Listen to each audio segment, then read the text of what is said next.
Ilang araw at buwan nang lumipas. Mga alaala mo ay hindi pa kumukupas. Kasabay nito, ang iyong paglayo at pag-iwas. Dito na ba tayo magwawakas?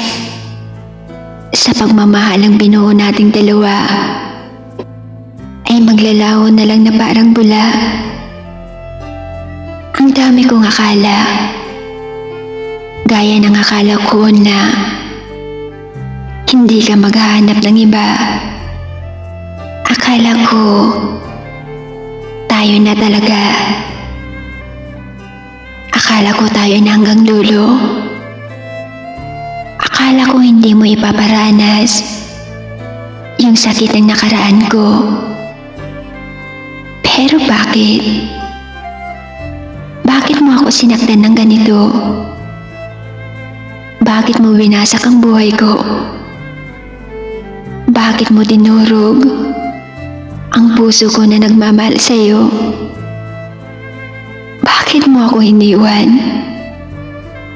Iniwan mo ako nang dahil lang sa kanya.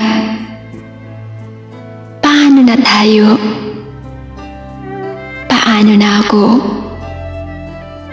Paano na yung pagmamahalan nating binuo? Paano na yung mga masasayang alaala na pinagsamahan nating dalawa? Paano mo ako nagawang saktan ng ganito? Bakit mo ako ginaganito? Siguro nga, kailangan ko na lang tanggapin na sa pag-ibig ko'y ako'y naging alipin. Masakit mangisipin pero ikaw ay hindi ko nakapiling at hindi na magiging akin dahil meron na siya. Siya na nagmamay-ari na sa iyo ngayon.